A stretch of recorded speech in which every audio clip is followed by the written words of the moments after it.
The Crescent Hotel's history is the tale of Eureka Springs, and it is known as the Grand Old Lady of the Ozarks. Thousands of visitors visited more than 60 springs, in and around Eureka's downtown area, in the late 19th century, which bubbled up healing water. Clayton Powell, the former governor of Arkansas and a United States Senator, was among those who visited the city at the time. He went into the railroad industry in the area. Men like Powell aimed to build a mix of business and recreational traffic in order to make the venture extremely profitable. Powell was motivated to make Eureka Springs a popular tourist attraction, after discovering the city's mineral water. The Eureka Springs Railroad, which operated as a branch of the St. Louis and San Francisco Railway, was founded by the two men in partnership with Richard Kearns. They then commissioned architect Isaac Taylor to construct a beautiful hotel high atop a cliff overlooking Eureka Springs, in 1884. The building was built for $294,000 by Powell and Kearns. On May 20, 1886, the hotel officially opened. In 1905, the Frisco Railroad Company bought the hotel. Its executives wanted to use the hotel to service its clients while cultivating passengers from all across the Midwest. However, as the railroad saw a steady reduction in occupancy during the off-season, a group of concerned citizens urged them to lease the building as a hostel.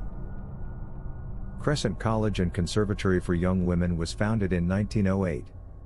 It quickly rose to become one of Arkansas's most prestigious boarding schools, educating the brains of innumerable women who walked through its walls. The institution was forced to shut down in 1934, due to the Great Depression's harsh economic conditions. The hotel reopened in the summer, although only for a limited time. The Crescent Hotel was then acquired in 1937 by a man named Baker, who renamed it Baker's Cancer Curing Hospital. Baker promoted a rigid routine of fresh air, good diet, and exercise as the foundation for his cancer treatments across the country. Many people died as a result of Baker's dismal treatment, and rumor has it that their ghosts still haunt the structure. Baker, however, was eventually apprehended for fraud, and imprisoned at the Leavenworth Federal Prison in 1940. Shortly after Baker's trial, a friend took over the hotel, finally handing it over to a group of Chicago businessmen 6 years later. In 1997, Marty and Elise Ronig bought the hotel. Their leadership signaled the start of the hotel's genuine revival. The pair enthusiastically reopened the location as the 1886 Crescent Hotel and Spa, after initiating a series of extensive renovations that saw the structure restored to its former grandeur. Its great Gilded Age elegance has been preserved, thanks to their dedicated management for future generations to enjoy. Because of the Ronig's efforts, the 1886 Crescent Hotel and Spa was included to the National Register of Historic Places by the U.S. Department of the Interior.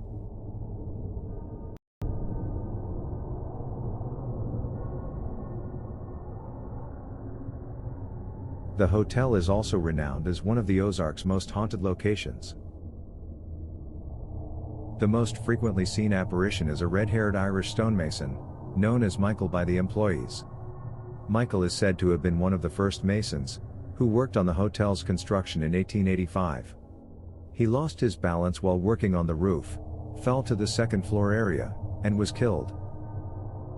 This section presently contains the hotel's room 218, which is considered to be the most haunted.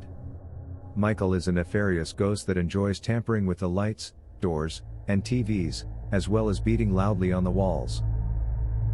Others have heard shouts of a man falling through the ceiling, and seen hands coming out of the bathroom mirror. Others have been frightened throughout the night, and one guest screamed her way out of the room, claiming to see blood smeared all over the walls. The ghost of a nurse clad completely in white, who used to work at Baker's Cancer Hospital, may still be seen rolling a gurney on the third level. The phantom spirit is only seen after 11 p.m., when they used to carry the deceased out of the cancer hospital. When she reaches the end of the corridor, she vanishes. Others who have not witnessed the ghost have heard squeaks and rattles that sound like a gurney traveling along the corridor. This section served as the morgue in the 1930s, and still holds Dr. Baker's ancient autopsy table and walk-in freezer today. Dr. Baker's ghost has reportedly been observed in the basement's former recreation room, and at the foot of the first-floor stairwell. The ghost is dressed in a purple shirt, or a white linen suit. Recently, hundreds of Baker's glass bottles that were labeled secret formula, as well as jars containing medical specimens surgically taken from previous patients, were discovered. Since the discovery, there has been an upsurge in cold spots and claims of people being touched, as well as a dark figure observed recently in the morgue.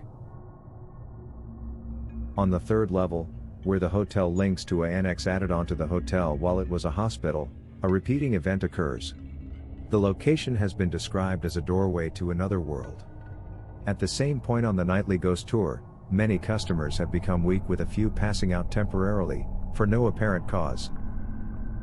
The incidents come in waves, with numerous occurring across several weeks or months, and then none for a period of time. Guests become pale and dizzy, collapsing against and then sliding down the walls. Although the loss of consciousness is brief and total recovery is swift, it serves to bolster the hotel's rumored supernatural ties. A phantom apparition known only as Theodora, who is frequently spotted by housekeepers in room 419, politely presents herself as a cancer sufferer before abruptly disappearing. A gentleman dressed in traditional Victorian attire, complete with a top hat, has frequently been seen at the foot of the stairwell, and at the bar in the lobby. Many people claim to have enticed him into a discussion because of his distinguished appearance, which includes a mustache and beard. He does, however, sit silently, and never answers before abruptly disappearing. A young female, who attended the Crescent College and Conservatory for Young Women, which was opened between 1908 and 1924, is another often mentioned ghost. According to legend, the little girl died after jumping or being forced off a balcony. Guests say they can hear her screams as if she is still falling today. The hotel's Crystal Dining Room is another location where paranormal activity is claimed to occur often. Other Victorian-dressed apparitions have frequently been seen here. Many people have witnessed groups of 1890s dancers spinning around the room, in full costume in the early hours of the morning. According to some accounts, a 19th-century gentleman was spotted sitting at a table near the windows.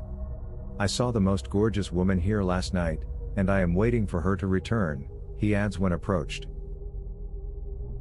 It is thought that ghosts that remain in the dining room are highly playful. The Christmas tree and all of its gifts were inexplicably transported to the other side of the room on one occasion, during the Christmas season. In addition, all of the seats had been rearranged to form a circle, or to face the transplanted tree. On another occasion, hotel personnel came in the morning to find the dining room in immaculate order, with the exception of all the menus strewn about. In the kitchen of the dining room, a ghost of a small child has been seen bouncing around, and pots and pans have been known to fly off the hooks on their own. A former waitress claims to have seen a Victorian bride and groom, reflected in the dining room's large mirror. Before the pair vanished, the groom apparently made eye contact with her. The hotel offers an annual conclave called the Eureka Springs Paranormal Weekend, to bring together paranormal investigators of all levels of expertise, with nationally recognized paranormal investigators for overnight ghost hunts. At the 2021 Paranormal Weekend, a full-body apparition was seen on camera, bringing evidence of the haunting to the center of attention. The hotel has been the subject of several TV programs, such as Ghost Hunters, Paranormal Witness, and Ghost Adventures. So what do you think of the Crescent Hotel and Spa? Let us know in the comments below. And as always, please like and subscribe.